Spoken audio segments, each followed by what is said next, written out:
చిన్న పల్లవి చరణం పాడి ఆ తదుపరి వాక్య ధ్యానంలోకి వెళ్దాం. మీరు ఎలా కూర్చున్నారు అలాగే ఉండండి. దయచేసి కళ్ళు మూసుకోండి. దేవుడు నాకు ఇచ్చినటువంటి ఒక పాట పాడి దేవుడు నామను మహిమపరుస్తాను. రక్షణను ప్రాకారముగా నియమించినావు, నీతిని కవచముగా ధరింపచేశావు. రక్షణను ప్రాకారముగా నియమించినావు, నీతిని కవచముగా ధరింపచేశావు. నా జీవితానికి అర్థము నీవే, నలిగిన హృదయాన్ని ఆలయముగా చేసి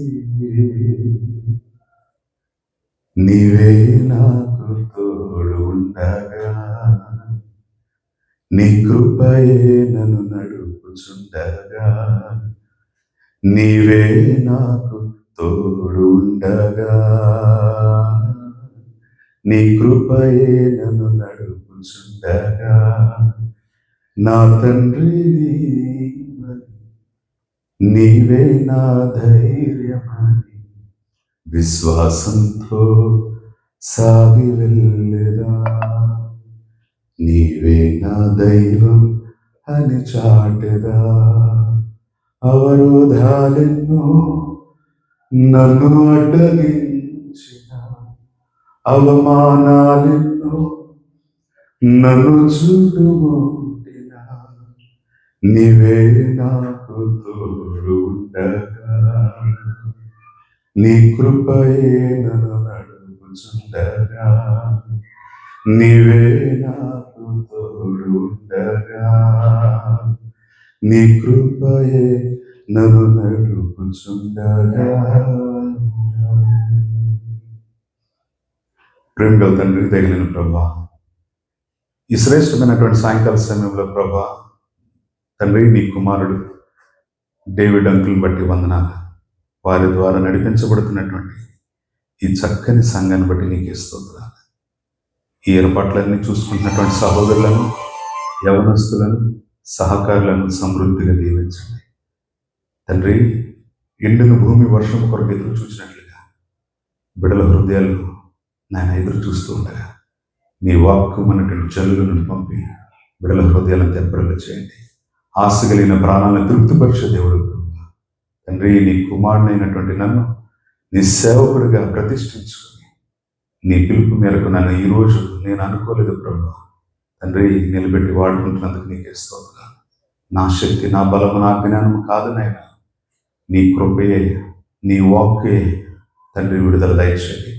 107వ కీర్తన ప్రకారం ఆయన తన వాక్కును పంపి వారిని బాగు చేశానని లేఖనం ప్రకారం బిడలను తాకి బలపరిచి నన్ను మరుగుపరిచి నిద్రపోతుతనము, సోమరితనము, గలిబిడి, ఎల్లరి యేసు నామములో లయమైపోగా సమాధానం కలుగునుగాక, కృప కలుగునుగాక.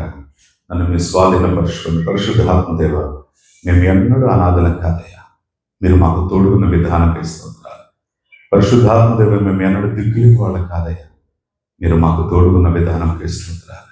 మీరు మాట్లాడండి నాయన, మీరు మాట్లాడితే మేము బ్రతుకుతాం ప్రభా. మమ్మల్ని మేము నేల మట్టుకు తగ్గించుకుంటూ నీ ఘననామ హెచ్చిస్తూ సజీవుడైన యేసుక్రీస్తు దివ్యమైన నామములో ఈ ప్రార్థన మనడికి పొంది ఉన్నాం తండ్రి.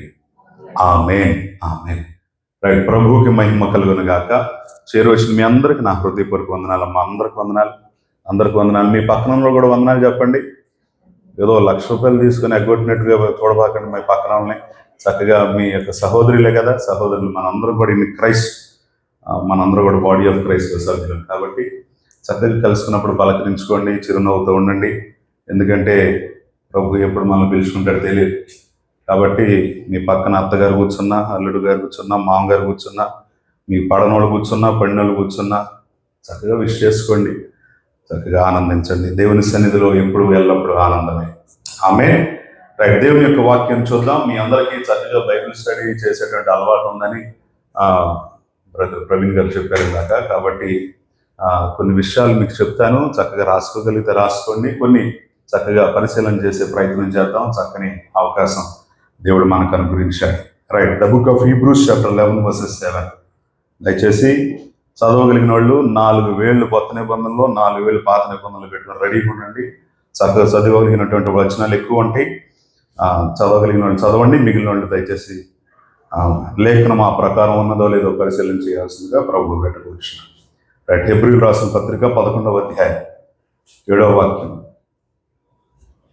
విశ్వాసమును బట్టి నోవహు అది వరకు చూడని సంగతులను గురించి దేవుని చేత హెచ్చరింపబడి భయభక్తులు గలవాడై తన ఇంటి వారి రక్షణ కొరకు ఒక ఓడను సిద్ధం చేసెను. అందువలన అతడు లోకం మీద నేరస్థాపన చేసి చాలు.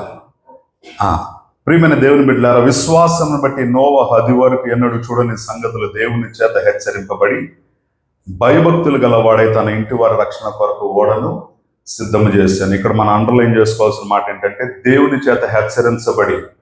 అందరూ చెప్పండి, ఏం మాట అంటాం? దేవుని చేత హెచ్చరించబడి. దేవుని చేత నోవహు హెచ్చరించబడ్డాడు అనే విషయాన్ని మనం జ్ఞాపకం చేసుకోవాలి. సహజంగా మనకి ఇష్టం లేనిది ఏంటంటే ఎవరైనా మనం హెచ్చరిస్తే, ఎవరైనా మనల్ని గద్దిస్తే, ఎవరైనా మనల్ని సరిచేస్తే మనకి ఎక్కడ లేని కోపం వచ్చేస్తుంది. చాలా అసహనాన్ని వ్యక్తపరుస్తాం. మనుషుల ముందు ఏదో విన్నట్టుగా ఉంటాం, కానీ చూద్దాంలే అన్నట్టుగా ఉంటాం, కానీ ఇక మళ్ళీ ఆ మనిషి ఇటు కనపడితే అటు వెళ్ళిపోతాం. కారణం ఏంటంటే హెచ్చరికలు అంటే మనకి ఇష్టం లేదు. ప్రాముఖ్యంగా యవనస్తులకి హెచ్చరికలు అంటే అది తల్లిదండ్రులు చెప్పినా, అన్నయ్య వాళ్ళు చెప్పినా, పెద్దవాళ్ళు ఎవరు చెప్పినా హెచ్చరిక అంటే చాలా దూరంగా వెళ్ళిపోతూ ఉంటాం. ఇక్కడ నోవాహుని డైరెక్ట్గా దేవుడే హెచ్చరించాడంట. కొన్ని హెచ్చరికలు ఇచ్చాడని లేఖనాల్లో మనం చూస్తున్నాం. ఏమనుంది ఇక్కడ? దేవుని చేత హెచ్చరించబడి అనేటువంటి మాట ఉంది. అసలు దేవుడు ఎందుకని నోవాహుని హెచ్చరించాడు? ఆయన హెచ్చరించాడు అన్నదానికి అసలు ఆయన మనసు ఏమై ఉన్నది? ఎందుకు హెచ్చరించాల్సి వచ్చింది అని అంటే ముందు 3 కార్యాలు జరిగినాయి. ఏం జరిగిందో చూడండి ఒక్కసారి. ఆదికాండం కొద్దాం 6వ అధ్యాయము 5వ వాక్యంలో మనం చూసినట్లయితే, ఆదికాండం 6వ అధ్యాయం 5వ వాక్యంలో మనం చూసినట్లయితే అక్కడ ఒక మాట ఉన్నది. చూడండి ఒక్కసారి. ఆదికాండం 6వ అధ్యాయం 5వ వాక్యం. కొంచెం త్వరగా తీయడానికి ప్రయత్నం చేయండి.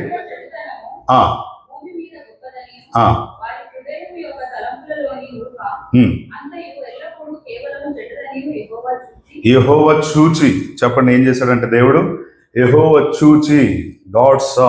రెండోది 6వ వచనం చదవండి.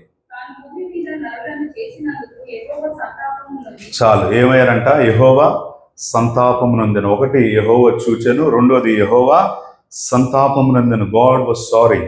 మూడోదిగా మనం చూసినట్లయితే 6వ వచనంలో తర్వాత తన హృదయములో నొచ్చుకొనెను అనేటువంటి మాట కూడా ఉంది. చదవండి ఆ మాట కూడా. చాలు, చూసారమ్మా, దేవునిని బాధించినటువంటి పరిస్థితులు ఎందుకని హెచ్చరించాడు దేవుడు అని అంటే ఆయన నరులు చెడుతనాన్ని చూశాడంట, సంతాపపడ్డాడంట. సో ఈ విధము చేత ఆయన ఏం చేశాడు? దేవాతి దేవుడు ఆ పరిస్థితులను చూసి ఆయన ఎంతగానో సంతాపం చెంది మరి నోవాహుని పిలిచి ఆయన హెచ్చరించినట్లుగా ఇక్కడ లేఖనాల్లో మనం చూస్తున్నాం. అసలు ఇలాగున జరిగించబడడానికి కారణం ఏమై ఉన్నదంటే ఆదికాండం 6వ అధ్యాయం 7వ వాక్యంలో కూడా మనం చూసినట్లయితే భూమి మీద చదవండి అమ్మా.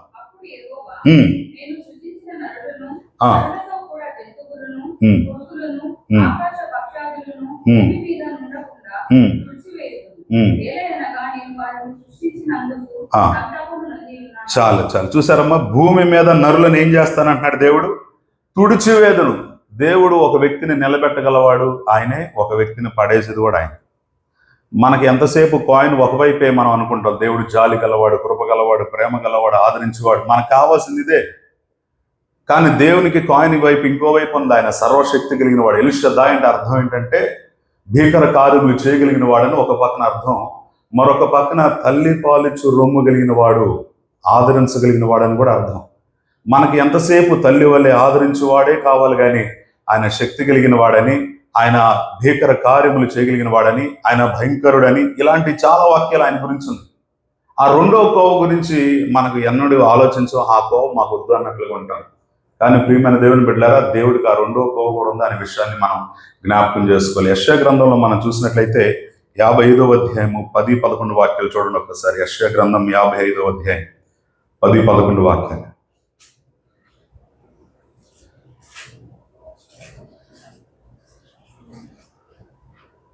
యెషయా గ్రంథం ఎక్కడ ఉంటుందమ్మా?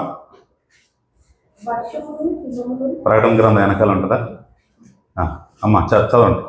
వర్షము హిమములు ఆకాశం నుండి వచ్చి అక్కడికి ఆ, వేలాది పడగా ఉమ్, భూమిని తడిపి ఉమ్, విత్తువానికి విత్తనమును ఉమ్. విత్తువానికి ఆహారమును కలుగజేసి ఉమ్, అది చిగురించి వర్ధిల్లునట్లు చేయును. ఉమ్. అలాగే అలాగే నా నోటి నుండి నా నోటి నుండి వచ్చు వచనము వచనమును ఆ నిష్ఫలముగా కాక నిష్ఫలముగా నా యుద్ధకు మరలక ఉమ్, అది నాకు అనుకూలమైన దాన్ని నెరవేర్చును. అది నాకు అనుకూలమైన దానిని ఇది నెరవేర్చు, నేను పంపిన కార్యమును సఫలము చేయను. దేవుడు ఒక మాట చెప్పాడంటే అది నిరర్థకంగా ఉండదు, అది ఖచ్చితంగా ఫలిస్తుంది. ప్రియమైన వాళ్ళారా, ఆయన శక్తి కలిగిన దేవుడే. ఆయన మాట స్థాపించి దాన్ని నెరవేర్చకుండా ఉండినా అని బైబిల్ వాక్యం సెలవిస్తుంది. ఖచ్చితంగా ఆయన ఒక హెచ్చరిక ఇచ్చారంటే దాని వెనకాల మనం ఖచ్చితంగా లోపడవలసినటువంటి బాధ్యత మనకున్నది. నోవాహు దేవుని మాటకు లోబడ్డాడు. చూడండి, సంఖ్యాకాండం 23వ అధ్యాయం 19వ వాక్యంలో మనం చూసినట్లయితే, దేవుడు అబద్ధమాడుటకు ఆయన మానవుడు కాదు, పశ్చాత్తాపడుటకు ఆయన నరపుత్రుడు కాదు. ఆయన చెప్పి చేయకుండా, ఆయన మాట ఇచ్చి స్థాపింపకుండా. ప్రియమైన దేవుని బిడ్డలారా, దేవుడు ఏదైనా ఒక మాట చెప్పాడంటే ఖచ్చితంగా నెరవేరుస్తాడు.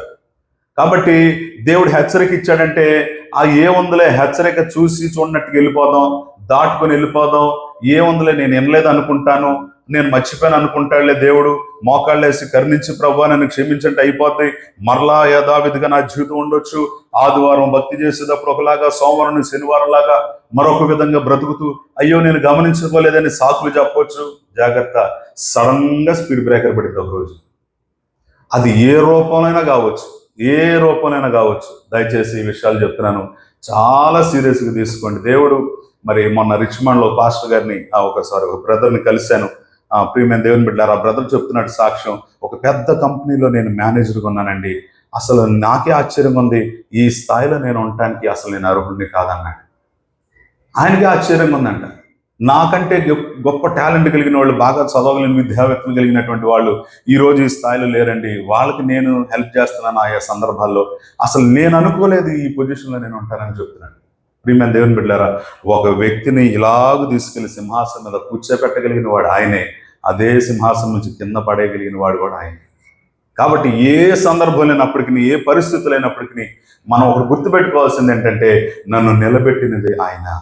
ఈరోజు నేనేమై ఉన్నానో అది కేవలం ఆయన కృపను బట్టి.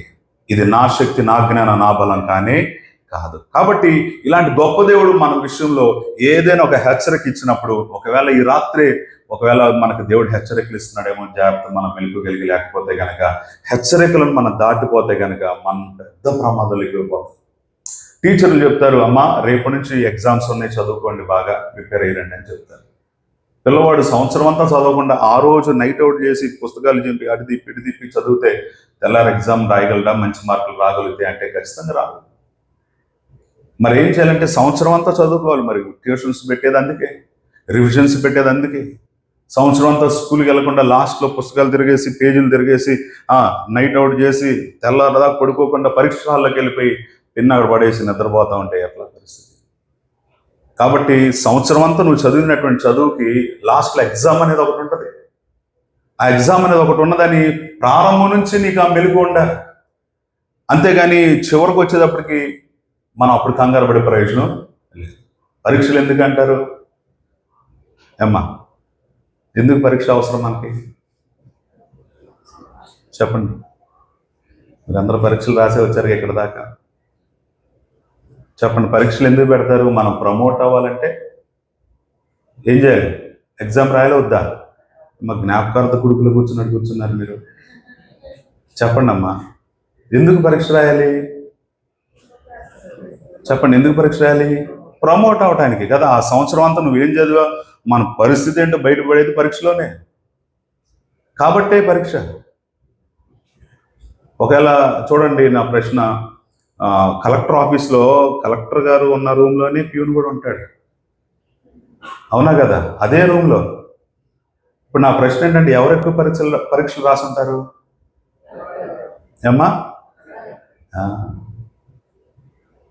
ఓ సహోదరు పాట రాసింది ఏంటంటే, ఎంత పెద్ద పోరాటము, అంత గొప్ప విజయము, పోరాడుతాను నిత్యము, విజయం అనేది తథ్యము. ప్రేమైన దేవుని బిడ్డలారా, ఎంత పెద్ద పరీక్షలు వస్తాయో వాటిలో మనం నిలబడగలిగితే అంత ప్రమోషన్ మనకి. సో దేవుడు ఒక హెచ్చరిక ఇచ్చాడు అని అంటే ఆ హెచ్చరికలు మనం ఖచ్చితంగా దానికి లోబడాలి, దానికి విధేయత చూపాలి.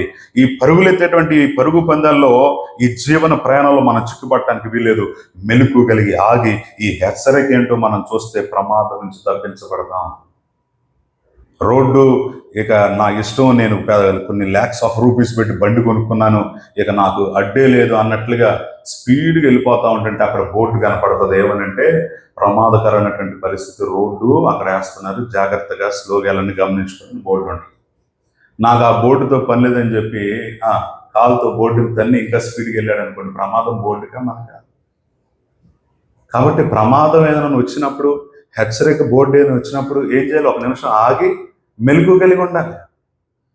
అంతేగాని నేను నా డబ్బులు పెట్టి బండి కొనుక్కున్నాను, నా ఇష్టం, మా తాతయ్య గారు వేసాడు ఈ రోడ్డు అంటే కుదరదు. కాబట్టి ప్రమాదకరమైన హెచ్చరిక బోర్డు కనపడినప్పుడు దాన్ని లోబడి మనము ముందుకు కొనసాగలిగితే పెద్ద ప్రమాదం నుంచి మనం తప్పించుకోవాలి. చూడండి, దేవుని యొక్క వాక్యం ఎలాంటిదంటే, చూడండి, కీర్తనకారుడు అంటున్నాడు 19వ కీర్తన 7 నుంచి 10వ వచనం వరకు మనం చూసినట్లయితే దేవుని యొక్క వాక్యము ఎలాంటిదో మనం చూస్తే ఆ హెచ్చరికలకు మనం ఎలా లోబడాలో అనే విషయాల గురించి మనం ధ్యానిద్దాం. చూడండి, కీర్తనలు 19వ కీర్తన 7 నుంచి 10 వచనాల్లో మనం చూసినట్లయితే చూడండి, దేవుని వాక్యం ఏమైనదంట? యథార్థమైనది. అందరూ చెప్పండి, దేవుని వాక్యం ఏమైనది? యెహోవా నీ నామము ఎంతో బలమైనది, ఎంతో బలమైనది. ఆయన నామం ఏమై ఉన్నదంటే బలమైన దుర్గం వంటిదంట. ఇక్కడ మనం చూసినట్లయితే దేవుని యొక్క వాక్యం యథార్థమైనది. ఆయన మాట, ఆ హెచ్చరికకి ఎందుకు మనం లోబడాలంటే ఆ మాట ఏమై ఉన్నదంటే యథార్థమైనది. ఆ తర్వాత మనం చూసినట్లయితే రెండవదిగా ప్రియమైన వాళ్ళారా, దేవుని యొక్క వాక్యము ప్రాణమును తెప్పరలు చేయగలిగినది. మీరు చూడండి, నేను చెప్పే ప్రతి మాట అక్కడ ఉంటుంది. దేవుని యొక్క వాక్యం ఎలాంటిదంట? ప్రాణమును తెప్పరలు చేయనిది. తర్వాత దేవుని యొక్క వాక్యము నమ్మదగినది. చెప్పండి, దేవుని యొక్క వాక్యం ఏంటంట? నమ్మదగినది. తర్వాత దేవుని యొక్క వాక్యము బుద్ధిహీనులకు జ్ఞానం ఇచ్చేది. ఏమన్నా నేను చెప్పేది అక్కడ ఉన్నాయా లేవా? దేవుని యొక్క వాక్యము బుద్ధిహీనులకు ఏమిస్తుందంట? జ్ఞానం ఇచ్చేది. ఒకరోజు నేను ఇట్లాగే వాక్యం చెప్తూ ఉంటే ఒక స్ట్రీట్ మీటింగ్లో ఒక వ్యక్తి వచ్చి ముందుకు వచ్చి కూర్చున్నాడు. వర్షిప్ అయిపోయింది. కరెక్ట్గా వాక్యం స్టార్ట్ చేసే టైంలో పాస్టర్ గారు మీతో మాట్లాడాలి, కొన్ని ప్రశ్నలు అడగాలన్నాడు. వెంటనే నేను ప్రార్థనాపూర్వకంగా, బిడ్డ నువ్వు అడిగే ప్రతి ప్రశ్నకు జవాబు చెప్తాను, ప్రార్థన అయ్యే వరకు కాస్త మెలకు కలిగి కూర్చో, వాక్యం అయిపోయిన తర్వాత నేను కలుస్తానని చెప్పాను. అప్పుడు వాక్యం దిగంగానే నేను వచ్చిన మాట ఏంటంటే, దేవుడు లేడని చెప్పువాడు బుద్ధిహీనుడు. చెప్పండి, ఏమన్నదమ్మా? ఏమొచ్చింది వాక్యం? దేవుడు లేడని చెప్పువాడు బుద్ధిహీనుడు. ఈ లోకంలో ఎన్ని డిగ్రీలు ఉన్నా మేము దేవుని నమ్మమండి అని అన్నారంటే అర్థం ఏంటంటే వాడు దేవుని దృష్టిలో ఏమై ఉన్నాడు? బుద్ధిహీనుడు. బైబిల్ చెప్తుంది, జ్ఞానం కలిగిన స్త్రీ తన ఇంటిని కట్టును, బుద్ధిహీనురాలు ఏం చేస్తుందంట? ఇంటిని పెరిగి వేసుకుంది. సో దేవుడు లేడని చెప్పేవారు తమ ఇంటిని పెరిగి వేసుకునేవాడు, వారి కుటుంబాలను పెరిగి వేసుకునేటువంటి వారు. కాబట్టి దేవుడు లేడని చెప్పేవాడు బుద్ధిహీనుడు. అసలు ఎందుకు చెప్తారు అట్లాగూ అని అంటే, వారిలో దేవునికి ఇష్టం లేనటువంటి అవిధేయత కార్యాలు ఉండుట ద్వారా అవి విడిచిపెట్టుట ఇష్టం లేనందున దేవుణ్ణే విడిచిపెడుతున్నా. నిత్య జీవం పొందుకోండి, నేనేం చేయాలి అని అవనస్తుడు అడిగితే యేసు ప్రభువు చెప్పారు, ఆజ్ఞలు పాటించాలని. చిన్నప్పటి నుంచి పాటిస్తున్నానండి అన్నాడు. యేసు ప్రభువు దానికి ఆమోదించారు అని అంటే అర్థం ఏంటి? ఆయన నిజంగానే చేస్తానని అర్థం. ఆజ్ఞలు పాటించడం అంటే ఆషామాష భక్తి కాదు, దాదాపు PhD లెవెల్లో భక్తి. నీ పొరుగు అనేది ఏది ఆశించొద్దు అనేటువంటి ఆజ్ఞను చూశారు. బహు పవర్ఫుల్ ఆజ్ఞది. అబ్బా వీళ్ళలాగా కారు భలే ఉంది, ఖచ్చితంగా అలాంటి కారు నాకు ఉంటే బాగుండు, ఆ డ్రెస్ నాకుంటే బాగుండు, ఆ ఇల్లు నాకుంటే బాగుండు, ఇలాంటిది ఏదో బాగుండు, నాకుంటే బాగుండు. చూడండి, ఆయా సందర్భాల్లో మనం ఏదో ఒక విధంగా ఆశిస్తూ ఉంటాం. ఆ ఆశించిన దాన్ని పొందుకున్నట్లుగా, వారి మన్నాలు పొందినట్లుగా ఏమేమో ప్రయత్నాలు చేస్తూ ఉంటాం. కానీ ఆజ్ఞ ఏముందంటే అసలు మీరు ఎవరిది ఆశించవద్దు, నీకు నేను ఏమి ఇచ్చానో దానిని బట్టి సంతృప్తి కలిగి. ఇట్లా ఆ ఆజ్ఞలన్నీ చూస్తే ఇవన్నీ యవనస్తుడు పాటించాడు. యవనస్తుడు అవటం ఏంటి, ఆజ్ఞలు పాటించడం ఏంటి? మన పిల్లల యవనస్తులకి ఆజ్ఞలు పాటించడం అంటే, వాక్యం పాటించడం అంటే చాలా కష్టం. మరి ఈ యవనస్తుడు, అందులో ధనవంతుడు, ఆజ్ఞలు పాటించాడంటే ఉన్నతమైన భక్తి కలిగిన వాడు. అప్పుడు యేసుప్రభువు వారు మరొక స్టెప్ చెప్తున్నారు, అయ్యా నిత్య జీవం పొందుకంటే నీకు ఉన్నదంతా అమ్మేసి సమస్తం విడిచిపెట్టి నన్ను వెంబడించు. మన సహోదరు అంటున్నాడు, పాస్టర్ గారు నేను గోడ మీద కూర్చుంటే మీరు వచ్చి నన్ను వెంబడించు అని అన్నారండి, గబాలను గోడ దిగి నేను వచ్చేసానండి మీ వెనకాలే, కాబట్టి నేను సేవ చేయాలనుకుంటున్నానండి అన్నాడు. నేను చెప్పాను, నాన్న సేవ చేయాలంటే వద్దనుకోవాలి, కావాలనుకోకూడదు అన్నా. ఉన్నవన్నీ అమ్మేసుకొని లేదా విడిచిపెట్టేసుకొని, లేదు ఇక్కడ అమ్మి అక్కడన్నా వెళ్ళిపోవాలి, దేవుడు ఏ ఊరు చూపిస్తే అక్కడికి వెళ్ళిపోవాలి అని ఇవన్నీ చెప్పేటప్పటికి, అయ్యగారు నా వల్ల కాదండి అన్నాడు. అదేంటి అయ్యా అంటే, అమ్మో అంత కష్టం నా వల్ల, పిల్లలు ఎదుగుతున్నారు నా వల్ల. ప్రియమైన దేవుని బిడ్డలారా, ఏదో మన ఆవేశపడి మన సొంత నిర్ణయాలతో మన ఆలోచన బట్టి మనం ముందుకెళ్తే మనం ఎంతో దూరం వెళ్ళలేము. కాబట్టి దేవుని ప్రణాళిక, దేవుని ఉద్దేశం, దేవుని చిత్తం ఏమై ఉన్నదో దాన్ని మనం లోపడగలిగితేనే మనం ముందుకు కొనసాగడానికి అవకాశం ఉంది. ఇక్కడ చూడండి, దేవుని యొక్క వాక్యము ఎలాంటిదంట, దేవుని యొక్క వాక్యమును నిర్దోషమైనది. దేవుని వాక్యం బుద్ధిహీనులకు జ్ఞానం ఇచ్చేది. ఆ తర్వాత 5వదిగా దేవుని వాక్యం నిర్దోషమైనది. 6వదిగా దేవుని యొక్క వాక్యము హృదయములను సంతోషపెట్టును. దేవుని యొక్క వాక్యము మన కన్నులకు వెలుగును కలిగించును. ఇప్పుడు ఈ మాట, ఈ అన్ని యథార్థమైనది, కన్నులకు వెలుగు కలిగినది, నిర్దోషమైనది, ఈ మాట ఇచ్చే దేవుడు హెచ్చరికిస్తున్నాడు ఈ రాత్రి. ఆమేన్. ఆ హెచ్చరిక కింద ఇన్ని ఉన్నాయి ఆయన కార్యాలు, ఆయన యాక్టివిటీస్, ఇవన్నీ ఆ యొక్క లక్షణాలు. కాబట్టి ఇంత చక్కని సుగుణాలు కలిగినటువంటి ఆ హెచ్చరిక ఏంటో మనం లోపడితే మనకు ఆశీర్వాదం కదా. జనరల్గా కీర్తనలు అంటే ఏదో అనుకుంటారు చాలామంది, పాటలే కదా అనుకుంటారు. కీర్తనలు, మొదటి కీర్తన మొదటి వచనం ఒక హెచ్చరికతో ప్రారంభమవుతుంది. గమనించారో లేదో? దుష్టుల ఆలోచన చప్పున నడవక, పాపుల మార్గమున నిలవక. అంటే ఇది ఒక హెచ్చరిక ఇచ్చే వార్నింగ్. అలాగన ఉండొద్దు, ఇలా చేయొద్దు. మరి ఏం చేయాలి అంటే, దివారాత్రమైన వాక్యం ధ్యానించాలి. ఎందుకు ధ్యానించాలి అంటే, ఆయన వాక్యం యథార్థమైనది, మన కనులకు వెలుగునిచ్చేది. దేవునికి స్తోత్రం. ఎప్పుడైతే మన కన్నులు వెలిగించబడతాయో మనం దేవుడిని నేను చెప్పం. త్రాగుచున్న ఈ జలం, నిలువ నీడ ఈ గృహం, అనుభవించే ఆరోగ్యం, ఆరగించే ఆహారం, అనుభవించే ఆరోగ్యం, ఆరగించే ఆహారం, కేవలం నీదేనయ్యా, కేవలం నీదేనయ్యా, నాదంటూ లోకాన ఎదిలే. మీ పాట వచ్చా మీకు? ఆ చిన్న నుప్పురావు ఇట్లా అనగానే అడుగు తగలబెట్టేసింది. ఇట్లా పాడంగానే అల్లుకోవాలి మీరు. ఆమేన్. దేవునికి స్తోత్రం. రైట్, మంచిది. దయచేసి దేవుని యొక్క వాక్యంలో చూద్దాం. చూడండి, ఈ 11వ వచనం చూడండి. 19వ కీర్తన 11వ వచనంలో దేవుని యొక్క వాక్యము ఎలాంటిదని మనం చూస్తున్నామంటే, 19:11 చూడండి ఒకసారి. వాటి వలన నీ సేవకుడు, చూడండి, వాటి వలన అంటే దేవుని యొక్క వాక్యం వలన మనం ఏం పొందుకుంటామంట? హెచ్చరికలు పొందుకుంటాం. వాటిని గైకొనుట వలన గొప్ప లాభము కలుగును. దేవునికి స్తోత్రం. చెప్పండి, ఏం కలిగిద్దంట? మనకి గొప్ప లాభము కలిగిద్ది. దేవుడు మనల్ని హెచ్చరికిస్తున్నాడు. ఆ హెచ్చరికలు మనం లోబడితే మనకు లాభం. పెద్ద పెద్ద ప్రమాదాల నుంచి మనం తప్పించబడటానికి అవకాశం ఉంది. ప్రియమైన దేవుని బిడ్డలారా, దేవుడిచ్చేటువంటి వార్నింగ్స్ ఎలా ఉంటాయి పాస్టర్ గారు? ఏదైనా బోర్డు పెడతారా చర్చిలో? పెందలాడే రావాలి, చక్కగా నవ్వుతూ పలకరించాలి, క్రమంగా కానుక ఇవ్వాలి, ఇలాంటి పరిస్థితులు ఉండాలి. ఏమైనా బోర్డులు పెడతారా అని అంటే కాదు. బోర్డులు పెడతారు లేదా పక్కన పెడతాయి. వాక్యం ఏం చెప్తుంది హెచ్చరికల గురించి అని అంటే, ఆయన హెచ్చరిక ఎలా ఇస్తాడు అని అంటే, వాక్యం ఏం చెప్తుందో చూడండి. ప్రియమైన దేవుని బిడ్డలారా, మొదటగా ఆయన ఎలాగ వార్నింగ్ ఇస్తాడు, ఎలా హెచ్చరికిస్తాడంటే, ఆయన వాక్కు ద్వారా హెచ్చరికిస్తాడు. చెప్పండి అందరూ కూడా, ఎలా ఇస్తాడంటమ్మా? ఆయన వాక్కు ద్వారా మనకి హెచ్చరికలు ఇచ్చే దేవుడై ఉన్నాడు. త్రూ హిజ్ వర్డ్ దేవుడు మనకి హెచ్చరికలు ఇచ్చే దేవుడై ఉన్నాడు. కాబట్టి ఆ వాక్యం మనం శ్రద్ధగా వినాలి. దేవుని మందిరానికి వచ్చిన మనము ఆయన వాక్యం వినేటప్పుడు ఎక్కడో అనాలోచన ఉండకూడదు. చూడండి, ముఖ్యమంత్రితో మనకి అపాయింట్మెంట్ దొరికింది అనుకోండి, ఎక్కడో ఆలోచనలో ఉంటాం ఆయన ఎదురుగా కూర్చున్నప్పుడు. సో ముఖ్యమంత్రికి లేదంటే ఇంకొక వ్యక్తికి మీ ఆఫీస్ బాస్కి, మేనేజర్కి ఇచ్చేటువంటి విలువ దేవుడికి ఇవ్వకపోతే ఎట్లా మనం? ఆమె అంతకంటే విలువ ఇవ్వాలి మనం. నేను వచ్చే టైంకి చక్కగా కొంతమంది కూర్చున్నారు, చాలా ఆసక్తిగా ఉన్నారు, పరిచయం చేస్తున్నారు. వారిని బట్టి దేవునికి మహిమ కలుగును గాక. మీరందరూ కూడా అట్లా చక్కగా మరి సహకారులు ఒకరికొకరు ఉంటూ దేవుని మీద ఆధారపడుతూ ముందు కొనసాగాలి. ఎందుకంటే దేవాలయంలో ఏముంటుందంటే దేవుని యొక్క వాక్యం ఉంటుంది. వాక్యమును యాకోబుకు తెలియజేసిన వాడని ఏ జనమునకిలాగున చేసి ఉండలేదని దేవునికి స్తోత్రము గానము చేయుటయే మంచిది. మనమందరము స్తుతి గానము చేయుటయే మంచిది.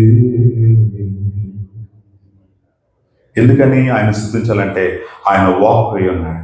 ఆది యందు వాక్యం ఉండెను, వాక్యము దేవుని యొద్ద ఉండెను, వాక్యమే దేవుడై ఉండెను. ఆయన తన వాక్కును పంపి బాగు చేసే దేవుడై ఉన్నాడు. యాయిరు అంటున్నాడు, అయ్యా నా కుమార్తె చావు బ్రతుకుల మధ్యలో కొట్టిమిట్టాడుతుంది బలహీనతతో అన్నప్పుడు, పద నీటికి వస్తానని ఆయన బతిలాడుకున్నప్పుడు యాయిరు యేసు ప్రభువు వారు వెళ్ళేటప్పటికి అక్కడ అనేక మంది ఏడుస్తున్నారంట.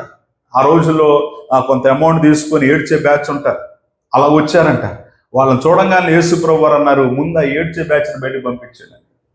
ప్రియమైన దేవుని బిడ్డలారా, దేవుని యొక్క అద్భుతం మన జీవితంలో మనం చూడాలంటే వాళ్ళని చూసి వీళ్ళని చూసి మన ఏడుపు ఉంటుంది చూసారు మనసులో, అది ఉండకూడదు. మందిరంలోకి వచ్చి నేను ఉండాలే, దేనికి ఉండలేవు అంటే వాళ్ళనే దేవుడు ఆశీర్వదిస్తాడా? మనల్ని ఏం చేయడా? ప్రియమైన దేవుని బిడ్డలారా, వాళ్ళని చూసి వీళ్ళని చూసి ఏడుపులు ఎవరైతే ఏడుతారో వాళ్ళ జీవితంలో కార్యాలు జరగనే. ఈ విషయాన్ని బల్లగుద్ది అంటే మరి ఇది ఇరిగిపోద్ది కాబట్టి ఈ విషయాన్ని మీకు చెప్తాను, దయచేసి ఆలోచించండి. ఇది అండర్లైన్ వర్డ్ అనమాట. అలాంటి స్పిరిట్ నుంచి మనం విడుదల రావాలి. ముందు ఎవరైనా బాగా పాడుతున్నారనుకోండి, శబాష్ ముందుకెళ్ళాలి.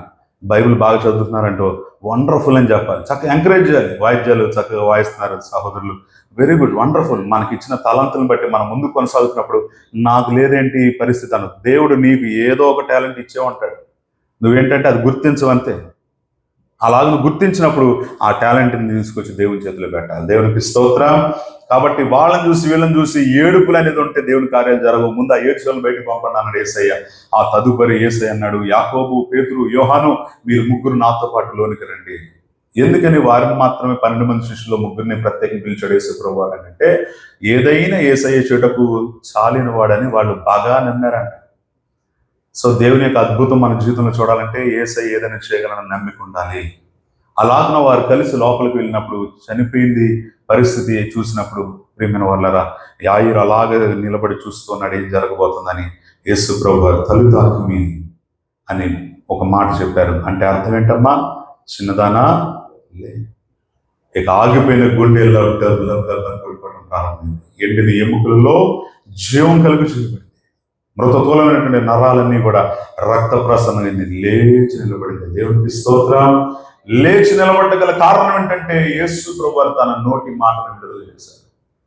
దేవుని యొక్క వాక్యము మన జీవితాన్ని నిలబెట్టేది. నమ్మిన వాళ్ళు 2 చేతులు ఉంటే స్తోత్రం చెప్తాం ఒకసారి. హల్లెలూయా.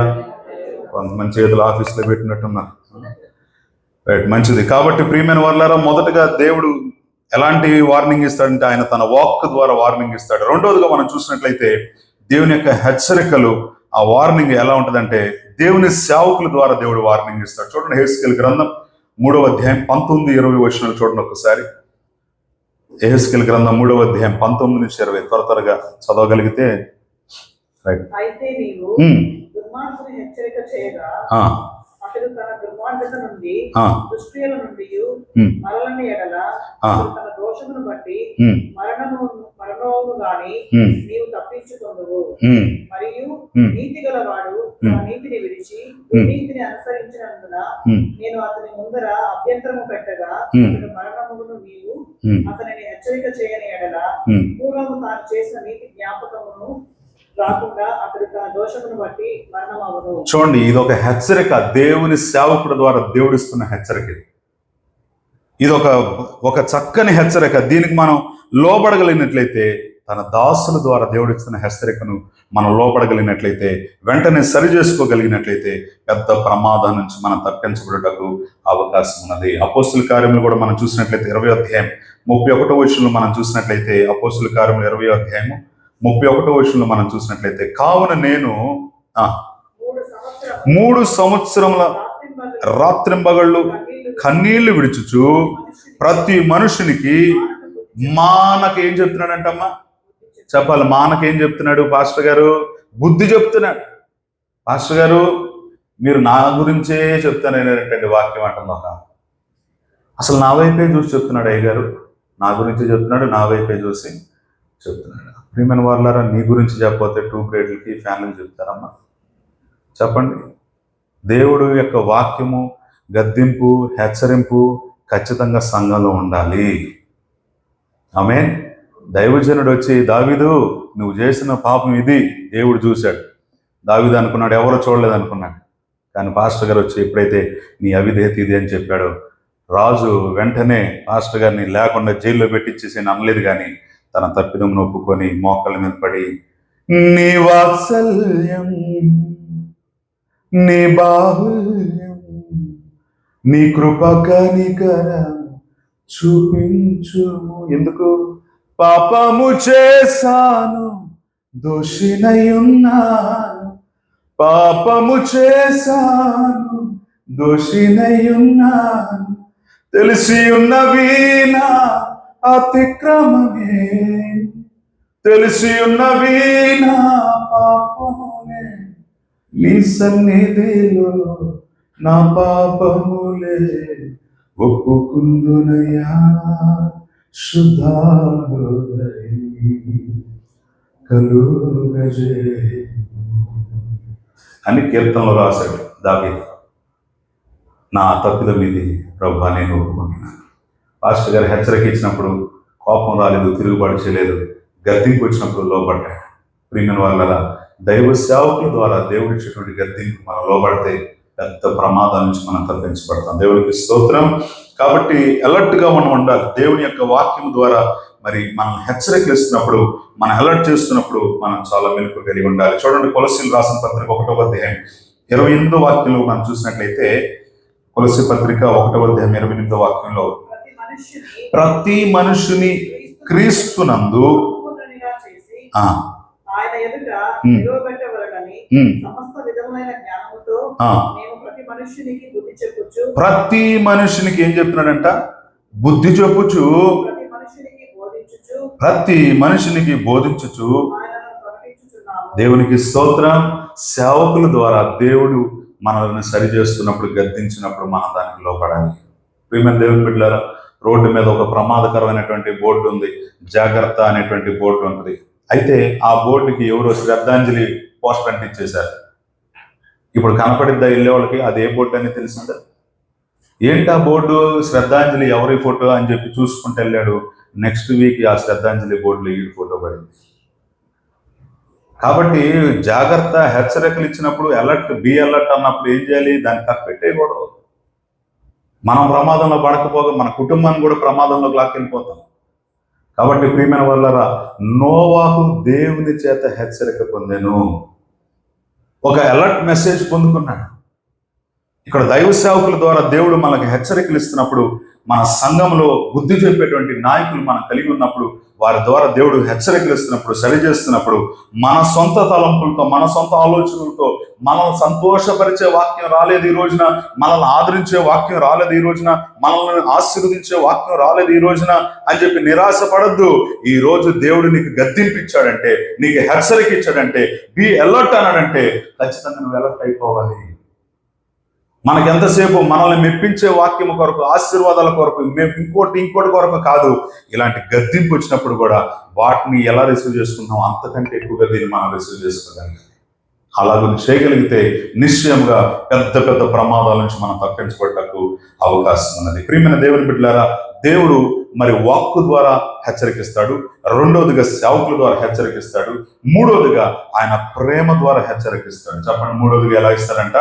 ఆయన ప్రేమ ద్వారా హెచ్చరికిస్తాడు. యెహెజ్కేలు గ్రంథంలో మనం చూసినట్లయితే 33వ అధ్యాయం 11వ వాక్యంలో మనం చూసినట్లయితే, 33వ అధ్యాయం 11వ వాక్యంలో మనం చూసినట్లయితే యెహెజ్కేలు గ్రంథంలో ఆ మాట మనకు కనపడుతుంది. ప్రియమైన దేవుని బిడ్డలారా, చూడండి ఒక్కసారి ఆ వచనం కూడా చదవండి. కాగా వారితో ఇట్లనను మా జీవము తోడు. అమ్మ, ఈ సహోదరు ఒక్కళ్ళే ఉన్నారు, ఇంకెవరు లేరా చదివేవాళ్ళు? దయచేసి అందరూ చదవడానికి ప్రయత్నం చేయండి. మనం అందరం చక్కగా చదువుకుని ఇక్కడ దాకా వచ్చారు కదా, రైట్. అమ్మా చదవండి తల్లి. నా జీవము తోడు దుర్మార్గుడును. అమ్మా ఎవరిని అంటున్నావు తల్లి? చదవండి. మరణము నొందుట వలన నాకు సంతోషము లేదు. దుర్మార్గుడు అలాగన దుర్మార్గతులు, తాగుబోతుడు అలాగు తాగుబోతులు, తిరుగుబోతు అలాగనే తిరుగుబోతులు, దేవుడు లేడని చెప్పి బుద్ధిహీనుడు అలాగ బుద్ధిహీనతో అలాగ మరణించుట నాకు ఇష్టము లేదు. ప్రియమైన దేవుని బిడ్డలారా, తల్లిదండ్రులు అరే బాగుపడరా, ఇట్లా అయిపోతావు, అలా ఉంటే అలా అయిపోతావు అని చెప్పి హెచ్చరిక ఇచ్చినప్పుడు ఈ హెచ్చరికలు నాకు వద్దు అని అనకూడదు. వాళ్ళు అవుట్ ఆఫ్ దేర్ లవ్, వారు ప్రేమతో మనల్ని హెచ్చరికిస్తారు.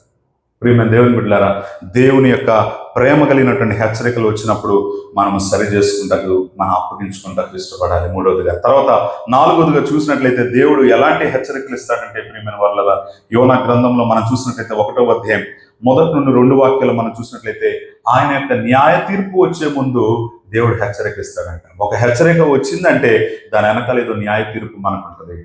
అయ్యా మరి మరి నినివే పరిస్థితుల్లో చాలా గందరగోళంగా ఉంది, వారందరూ మారు మనసు పొందినట్లుగా నువ్వు వెళ్ళు అని దేవుడు ముందుగానే హెచ్చరించాడు.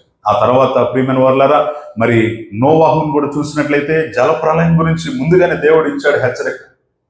సో ఈ జలప్రలయంలో అందరూ నష్టపోకూడదు అని ఆయన ప్రేమ చేత 120 సంవత్సరాలు అవకాశం ఇస్తే ఈ నోవాహుకి ముసలోడు తిన్నది అరక్క ఏదో వాగుతున్నాడని చెప్పి అనేక మంది శనిగారు, అనేక మంది గొనిగారు.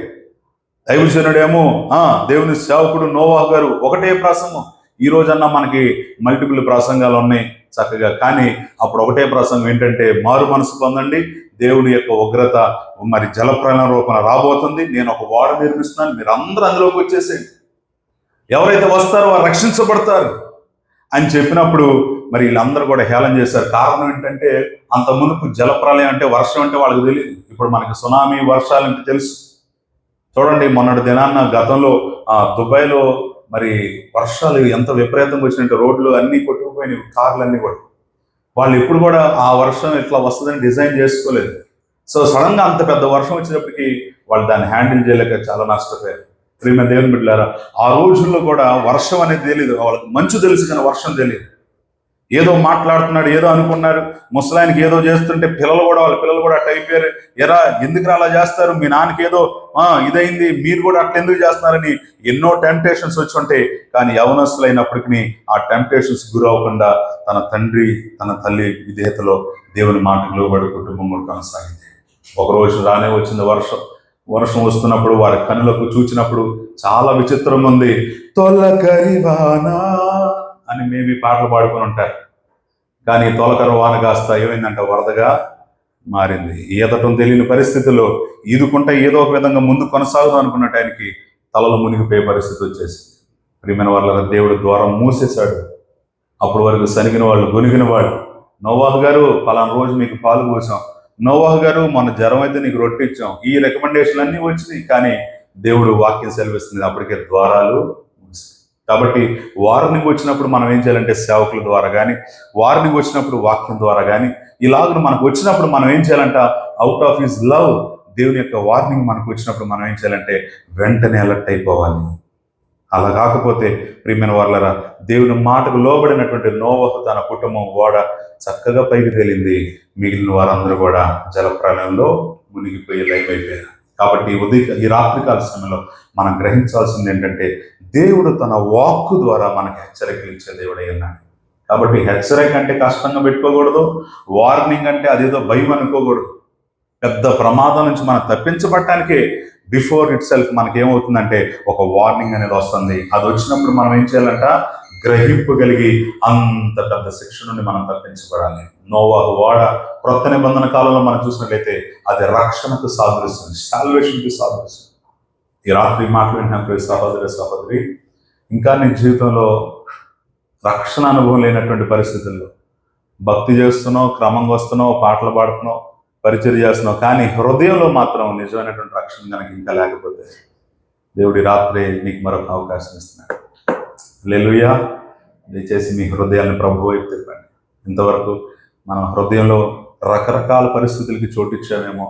ఒకడు అంటున్నాడు, పసిఫిక్ సముద్రంలో దూకేస్తా నీ కోసం అని పాట పాడుతున్నాడు. ఉత్తిదే పెళ్ళైన 2వ రోజుకే రోడ్డు మీదకి తీసుకొచ్చి పాడుతున్నాడు. మళ్ళీ ముందేం పాట పాడేవారు నాన్న? ఆ సముద్రం దాటే వచ్చాను విమానం మీద. అమ్మో ఎంత అబద్ధం, ఎంత అబద్ధం. ఈ సముద్రం చూస్తే ఇందులో పడతాడా? పాస్టర్ గారు నా హృదయం నా దగ్గర లేదండి అంటున్నాడు ఒకడు. ఎక్కడుంది నానంటే అది ఇక మీకు తెలిసే ఉంటుంది. బైబిల్ ఏం చెప్తుంది? హృదయము వ్యాధితో కూడిన కపట కేంద్రం. హృదయం అన్నిటికంటే ఘోరమైన మోసం అని, వ్యాధికరమైనదని. ఈ వ్యాధి కలిగిన హృదయాన్ని ఇంకొక వ్యాధిగ్రస్తురాల దగ్గర పెట్టాడు వెళ్ళి. ఆమె ఏం చేసిద్ది? ప్రియమైన దేవుని బిడ్డలారా, కాబట్టి మీ హృదయాల్లో ఎవరెవరికో చోటు ఇవ్వకండి. మీ హృదయంలో నేమ్ కానీ, ఫేమ్ కానీ, లేదంటే ఇంకొక డబ్బు కానీ, లేదంటే ఇంకోటి ఏదైనప్పటికీ, అసూయ కానీ, కోపం కానీ, ద్వేషం కానీ, శరీరేచ్ఛ కానీ, ఏదైనప్పటికీ మన హృదయంలో పేరుకొని పోతే దేవుని యొక్క వాక్యం ప్రకటన గ్రంథం 3వ అధ్యాయంలో ప్రభు అంటున్నాడు, హృదయం అనే తలుపు దగ్గర నుంచి ఎవరైతే నా స్వరమిని తలుపు తెరుస్తారో వారి హృదయంలోకి నేను వస్తాను. ఎంతసేపు నిలువబెట్టి ఏడ్పింతు అతడు పరుడు కాదు రక్షకుండు ప్రాణ స్నేహితుడు. ఎంతసేపు నిలువబెట్టి ఏడ్పింతు అతడు ఎక్కడున్నారు? హృదయం అనే తలుపు దగ్గర నుంచి ఆయన తడుతున్నాడు. ఎవరో అనుకుంటున్నావు నువ్వు, కానీ ఎవరైనా అంటే నిన్ను నన్ను పుట్టించిన మన దేవుడు. ఆమె మనల్ని కలుగజేసిన వాడు. ప్రియమైన వాళ్ళ జంతువులుగా రాలేదు ఈ భూమి మీదకి, ఆయన మనిషిగా వచ్చాడు. ఆయన తండ్రితో కూర్చుంటే విడిచిపెట్టుకోవడానికి భాగ్యం నిర్మించుకోలేక రిక్తునిగా మానవునిగా పశువుల పాకలు ఆయన జన్మించాడు. వదకు తేబడిన గొర్రె పిల్లగా ఆయన మన కొరకు వచ్చాడు. కాబట్టి గొర్రెల శాలలో ఆయన జన్మించాడు. ప్రియమైన దేవుని బిడ్డలారా, ఇస్సాకుకు బదులుగా అబ్రహాము ఆ పొదలో ఉన్నటువంటి పొట్టేలు తీసుకొచ్చి నాకు బలిగమ్మన్నాడు. క్రొత్త నిబంధనలో అదే బలి పశువుగా గొర్రె పిల్లగా పశువుల పాకలో జన్మించాడు. ప్రియమైన దేవుని బిడ్డలారా, ఆయన ఎవరు బలవంతంగా చంపలేదు, తనకు తాను సిలువకు అప్పగించుకున్నాడు. దేవుడికి స్తోత్రం. దేవుడు లోకమును ఎంతో ప్రేమించాడు కాబట్టి మనకి హెచ్చరికలు ఇస్తున్నాడు. మనకి ప్రేమ ఒక్కటే కావాలి, ఆశీర్వాదం ఒక్కటే కావాలి, దీవెనలు ఒక్కటే కావాలి అంటే కుదరదు. హెచ్చరికలు కూడా మనకు అవసరం. హెచ్చరికలు ఏం చేస్తాయి? మనలను సరి చేస్తాయి. హెచ్చరికలు ఏం చేస్తాయి? మనలను నిలబెడతాయి, ప్రమోషన్ వైపు తీసుకెళ్తాయి, లోబడతాయి. ఆమె ఆ తర్వాత 5వదిగా మనం చూసినట్లయితే ప్రియమైన దేవుని బిడ్డలారా, పరిశుద్ధాత్మ ద్వారా హెచ్చరిక మనకిస్తాడు. చెప్పండి, పరిశుద్ధాత్మ ద్వారా ఏమిస్తారంట? హెచ్చరిక ఇస్తాడు. హెబ్రీ పత్రిక 3వ అధ్యాయం 15వ వాక్యం మనం చూసినట్లయితే, హెబ్రీ పత్రిక 3వ అధ్యాయం 15వ వాక్యం చూసినట్లయితే, దయచేసి చదవండి త్వరగా. దయచేసి అందరూ చూడండి, వచనాలు చెప్తున్నప్పుడు చక్కగా రాసుకోండి. The book of Hebrews chapter 3 verses 15. ఏలయనగా మొదటి నుండి మనకున్న దృఢ విశ్వాసము అంతము వరకు గట్టిగా చేపట్టిన ఎడలని క్రీస్తులో పాలివారమై ఉన్నాము.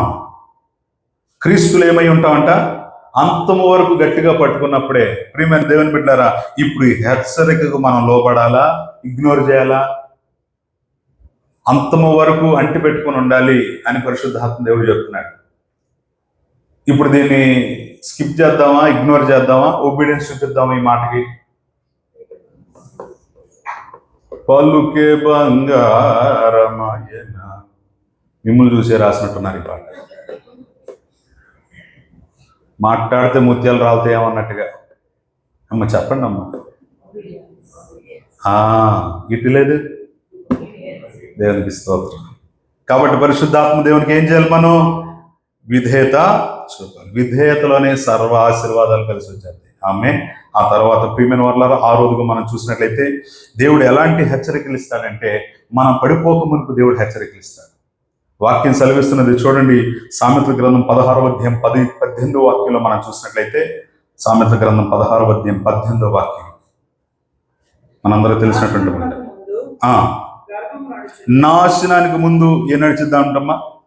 చెప్పాలి. నాశనానికి ముందు ఏ నడిచిద్దంట? చాలా మంది పడిపోవడానికి కారణం ఏంటి చూసారా? ఒప్పుకోలేకపోతున్నామే. అవునా కదా? నాశనానికి ముందు ఏం నడిచిద్దంట? గర్వం. ఏముంది, ఆ కుర్చీ ఖాళీగానే ఉంది, ఆయనకంటే నేను కొంచెమే తక్కువ, కూర్చుంటే పోలా. ఎక్కడికి వెళ్ళినా ఇదే పరిస్థితి. ప్రియమైన వాళ్ళరా, లూసిఫర్ అక్కడ అదే అనుకున్నాడు. స్పృహ వచ్చేటప్పటికి ఎక్కడ పడ్డాడు? గందరగోళం అయిపోయాడు. కాబట్టి బిఫోర్ అవర్ ఫాల్, మన డౌన్ఫాల్ ఈ రాత్రి పరిశీలన చేసుకుందాం. నేను ఎందుకు డౌన్ఫాల్ అయిపోతున్నాను? అసలు వాస్తవానికి నాకున్న ఎక్స్పీరియన్స్కి ఎప్పుడో ప్రమోషన్లో వెళ్ళిపోవాలి కదా, ఎందుకు నేను ఇక్కడే ఉన్నాను? దయచేసి let us check in our hearts. మనం పరిశోధన చేసుకుందాం. మనం పరిశీలన చేసుకుందాం. దేవుని యొక్క వాక్యానికి మనం విధేయత చూపగలిగినట్లయితే, మనం పడిపోక మునిపే మనం మెలుకోగలిగినట్లయితే, ప్రియమైన వాళ్ళ నిశ్చయముగా ఒక చక్కని స్థాయిలో మనం ఉండగలుగుతాం. గర్వం ద్వారా వస్తి తన స్థానాన్ని కోల్పోయింది. విధేయత ద్వారా ఎస్తేర్ చక్కని సింహాసనం పొందుకుంది, రాణిగా మార్చబడింది. కాబట్టి విధేయత చూపగలిగితే, దేవుని మాటకి చూపగలిగితే, ఆ ఫాల్ రాకమునిపే మనం మెలుకోగలిగి ఉన్నట్లయితే పెద్ద ప్రమాదాల నుంచి మనం తప్పించబడగలుగుతాం. కాబట్టి పరిశుద్ధాత్మ ద్వారా దేవుడు మనల్ని హెచ్చరికలు ఇచ్చినప్పుడు మనం లోబడాలి. పేతురు గారు అడుగుతున్నారు, అననీయ సఫీరా, ఇంతవరకేనా మీరు అమ్మింది అంటే, అవునండి ఇంతవరకే అన్నాడు. భర్త ముందు పక్కన పడిపోయాడు, వెనకబడి చచ్చిపోయాడు. తర్వాత భార్య వచ్చింది, ఆమె కూడా ఏకీపించింది, ఆమె కూడా చనిపోయింది. ఇక్కడ వీళ్ళు అనుకున్నారు అబద్ధం మేము చెప్పింది పాస్టర్ గారికి అనుకున్నారు. కానీ పాస్టర్ గారు ఏమంటున్నారు తెలుసా? మీరు పరిశుద్ధాత్మకు వ్యతిరేకంగా ఎందుకు ఇంత నాశనం చేశారు? ప్రియమైన దేవుని బిడ్డలారా, డోంట్ ప్లే విత్ గాడ్. దేవునితో ఆటలాడితే నష్టపోయేది మనమే. ఎంతో కోపం వచ్చేసిందంట భార్య మీద ఒక ఆయనకి. వెళ్ళి ఇటకరాయిని పెళ్ళని కొట్టాడంట. ఇటకరాయికేనైద్దా? ఎవరికి నష్టం? కాబట్టి మన జీవితాల్లో మనం సరి చేసుకోగలిగితే, మనం పడిపోక మునిపే దేవుడు మన హెచ్చరిక ఇచ్చినప్పుడు మనం నిలబడతాం. నిశ్చయముగా ఒక అభివృద్ధిని మన జీవితంలో మనం చూడడానికి అవకాశము ఉన్నది. ప్రియమైన దేవుని బిడ్డలారా, ఆ తర్వాత మనం చివరిగా మనం చూసినట్లయితే దేవుని యొక్క వాక్యంలో మనం చూస్తున్నాం, నోవాహు 3 విధాలుగా దేవుని హెచ్చరికకి లోబడ్డాడు. చెప్పండి, ఎన్ని విధాలుగా లోబడ్డాడంట? 3 విధాలుగా లోబడ్డాడు. మరొకసారి మొదటగా మనం చదివిన వాక్యం దగ్గరికి వద్దాం. చూడండి, హెబ్రీ పత్రిక 11వ అధ్యాయం 7వ వాక్యము. హెబ్రీ పత్రిక 11:7.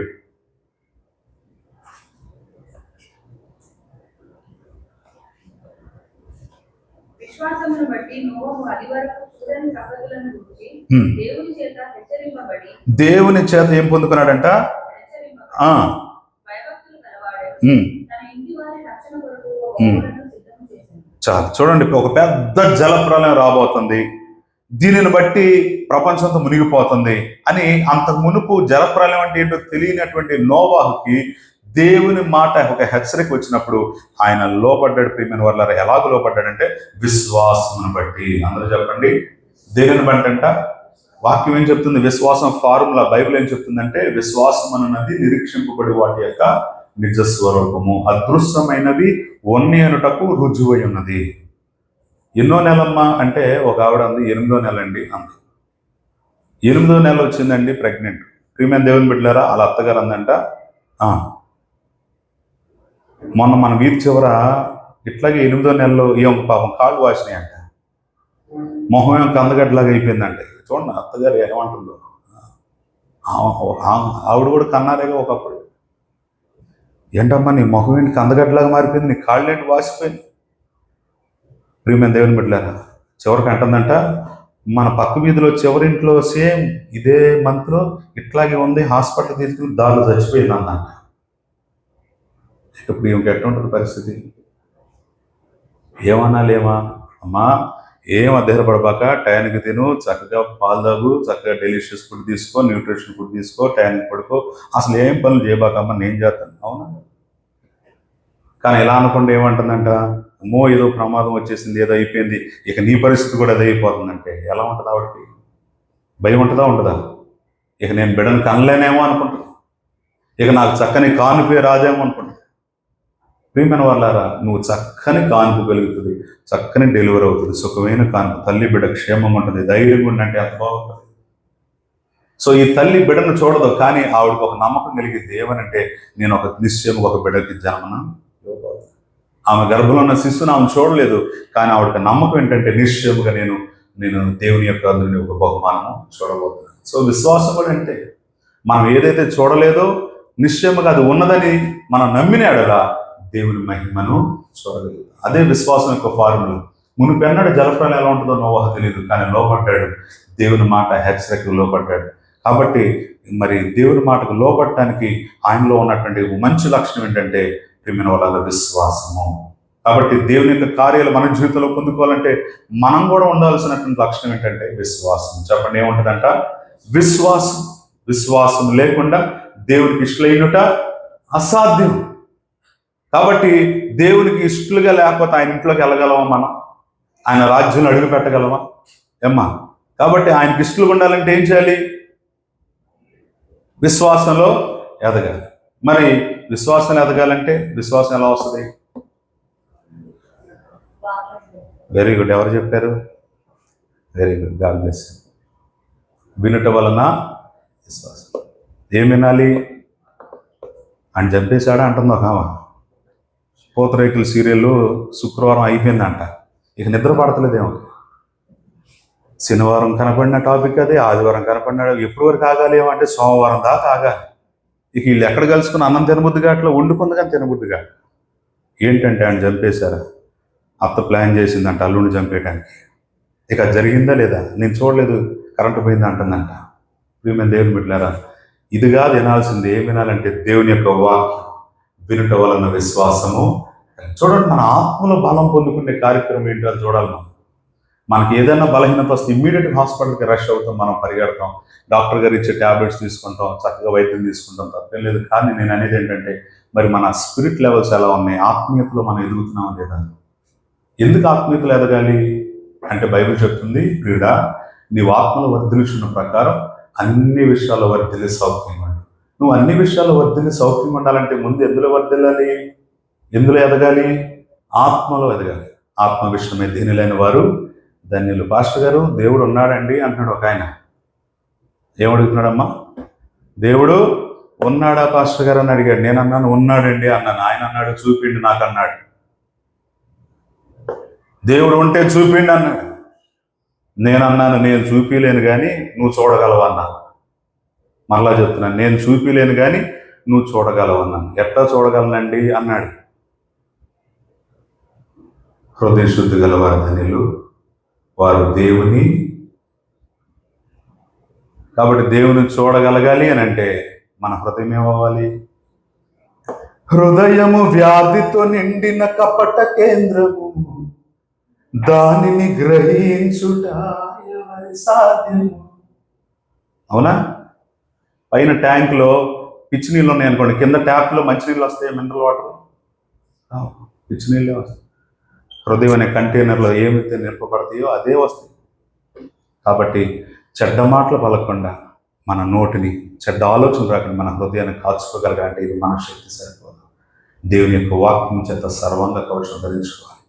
రక్షణ అనే శిరస్త్రాన, నీతి అనే మైమరుగు, సత్యం అనే దట్టి, వాక్యం అనే ఖడ్గము, విశ్వాసం అనే డాలు, రక్షణ ప్రియమైన వాళ్ళ సిద్ధ మనసు అనే జోడు, ఇవన్నీ ధరించుకొని నిలువు ఫోటో ఒకటి, అడ్డ ఫోటో ఒకటి తిరగమన్నాడు దేవుడు.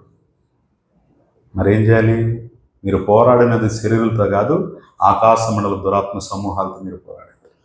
ఈ ప్రపంచం 3 ఆత్మల చేత నడిపించబడుతుంది. మానవుని ఆత్మ, దేవుని ఆత్మ, దురాత్మ.